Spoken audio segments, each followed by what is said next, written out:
Okay, this is the Orlando Sentinel Editorial Board meeting with the candidates for Winter Garden City Commission in District 3. And one of the candidates, the incumbent Mark Maciel, has been delayed and may or may not join us in the course of the interview. But his opponent, Bobby Olszewski, is here with us, and we appreciate your time, your willingness to talk to us. Why don't you just take a minute to introduce yourself and say what you would like about your background or anything else, and then we'll just jump in with some questions. Well, thank you very much for having me. I definitely appreciate the Orlando Sentinel taking the time to highlight local city municipal races, because I know Washington gets all the attention, but there is no doubt that a local government can impact your daily life more than anyone in Washington ever can. So thank you to all who are promoting and showing the value of local municipal races. My name is Bobby Olszewski, better known as Bobby O. With a last name like Olszewski, you can see why I try to keep it simple. Definitely willing to sell a few vowels if anyone is buying. Happy to sell some. But I am a former Winter Garden Commissioner for District 3, the very same district that I'm running for on March 9th. I'm also a former state representative, as well as the former chairman of the Orange County Community Action Board. And I'm running because of my passion for my hometown community. I grew up in West Orange County. I've lived here since I was 2 years old, a product of Orange County Public Schools, have given back on a number of volunteer boards and community service organizations.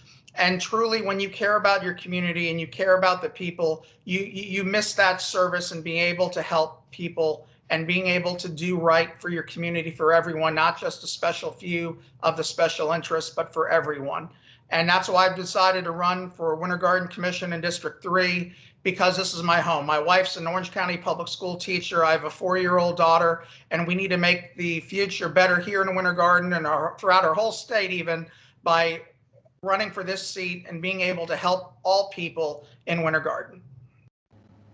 Okay, well, thanks for that. This first question I'm going to ask is a pretty standard question. It works better when we have both candidates here, but I'll just go ahead and ask you, what is the key difference between yourself and your opponent? In other words, you know, if people are looking for a reason to vote for someone beyond maybe what party they belong to, and these are nonpartisan races, why would they vote for you? Well, I think my record for community service. I've served as a Winter Garden Commissioner. I've served as a state representative in this very community that I'm running for the commission seat now. And I think that my record stands for itself, because people know, as my campaign touts time and time again, it's all about residents and community first. And that's not a tagline in a campaign.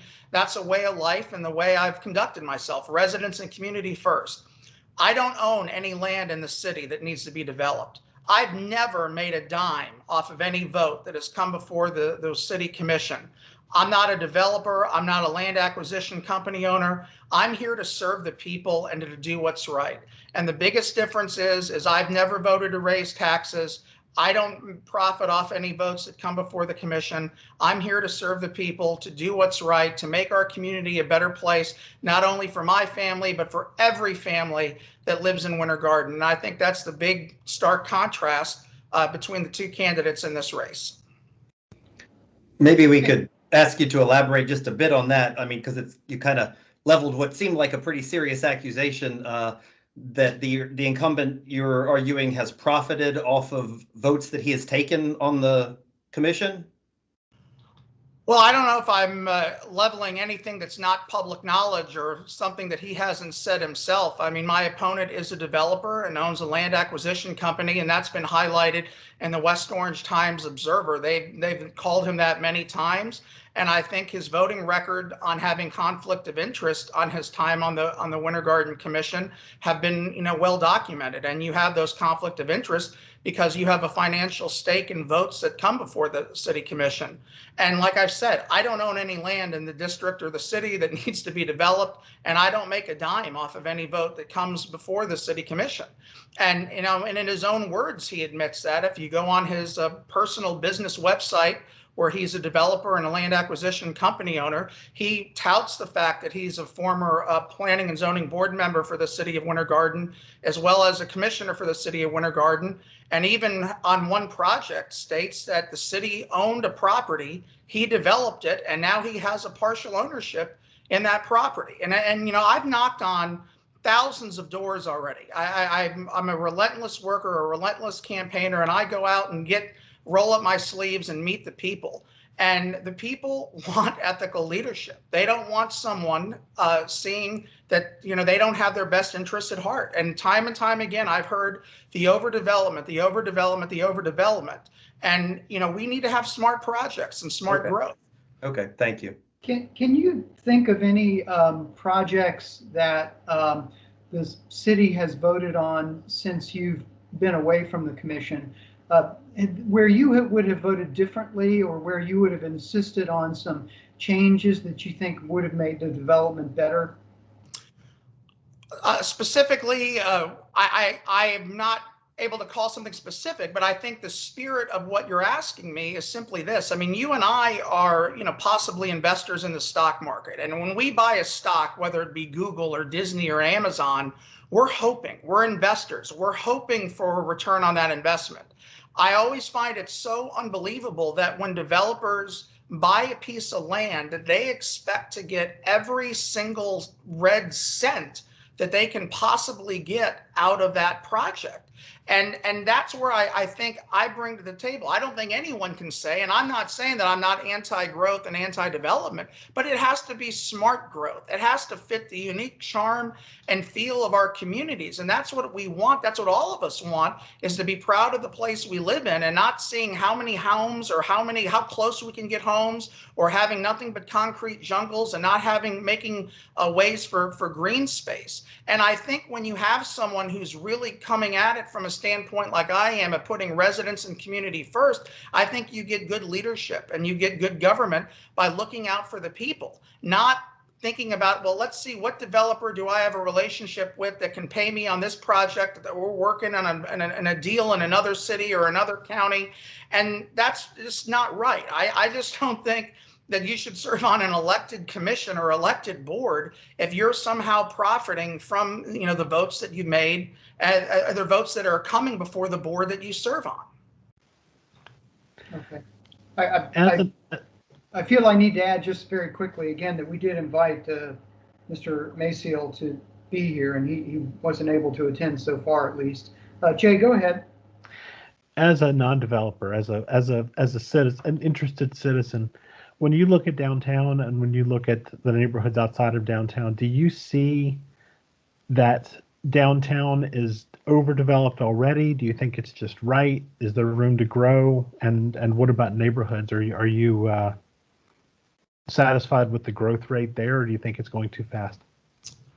Well, specifically on your question about downtown and Plant Street, we're very proud of what we've done here in Winter Garden on Plant Street. And one of the last things that I voted on as a Winter Garden commissioner was getting the parking garage down there, as well as moving the project forward for you know, the Crooked Can and the Plant Street Market, which has been a wonderful community source of pride and commerce and fellowship for our citizens and guests coming from around the area and around the country, for that matter. The focus has really been on Plant Street, and there's been some projects, particularly apartment projects, I mean luxury higher end apartment projects, that have been squeezed in on tight parcels of land that, you know, may or may not really fit the unique charm and feel of the community and what we're trying to do in Plant Street. But we do have projects coming in from Dillard Street, from Colonial, that allow for walkable, bike friendly, and, you know, beautification of leading into Plant Street. I'm sorry, from Dillard Street leading into Plant Street.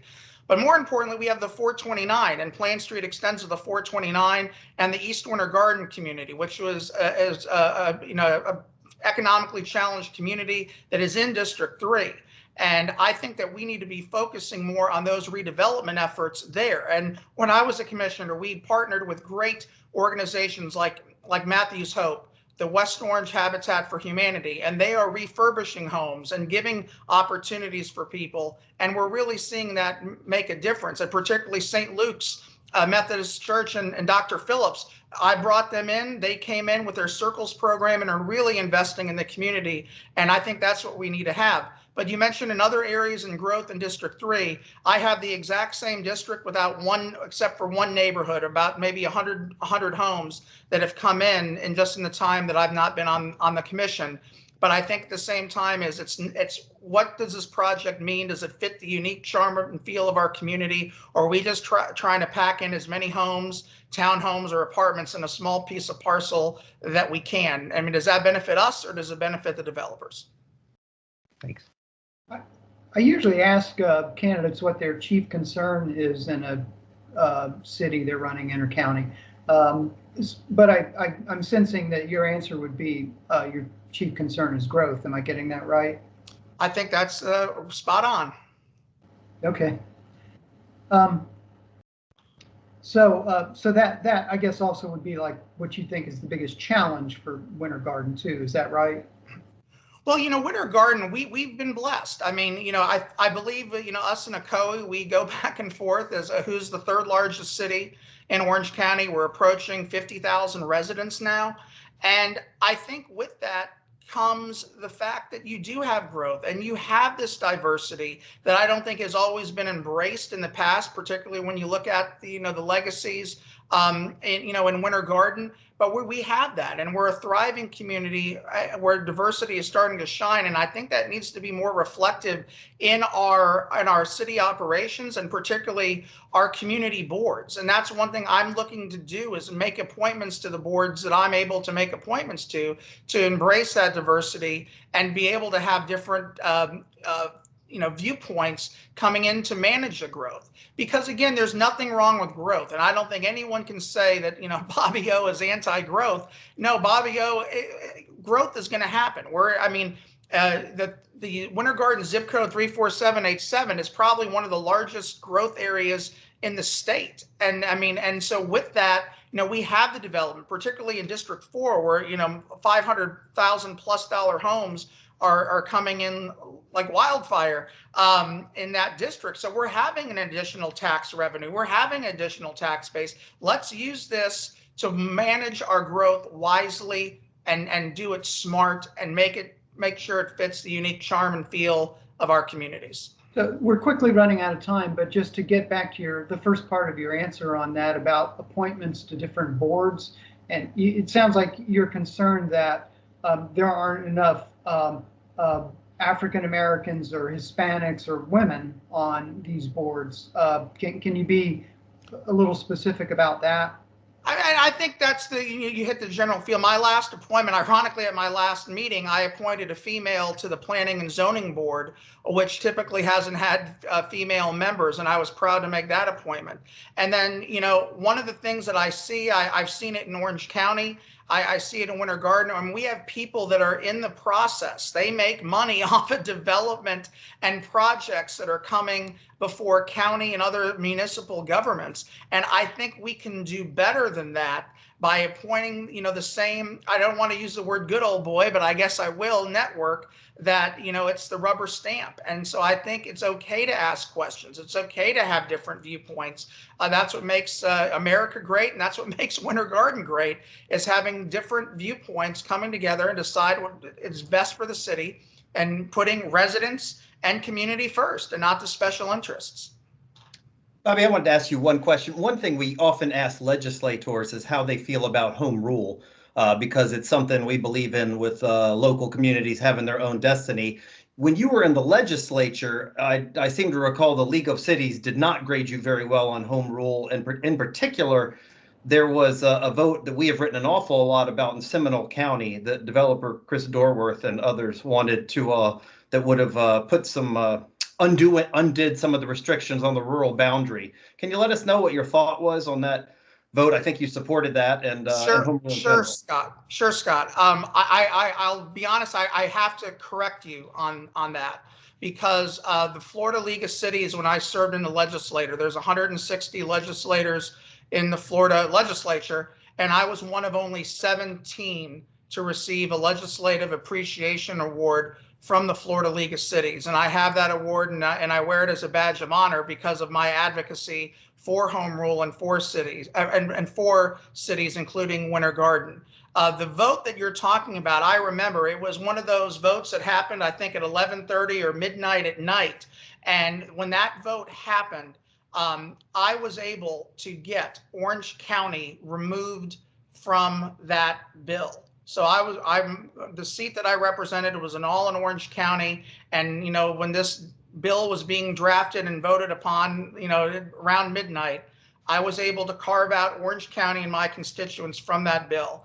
Now, Seminole County, I know, has their own issues with other, you know, development interest and state legislators involved, but I definitely lived up to my promise to the voters of District 44 and Orange County residents that I was elected to serve, to carve that out of that piece of legislation that you mentioned. And again, very honored that the Florida League of Cities named me one of only 17 members in the entire legislature to be awarded a legislative appreciation award for their support of home rule and advocacy for cities.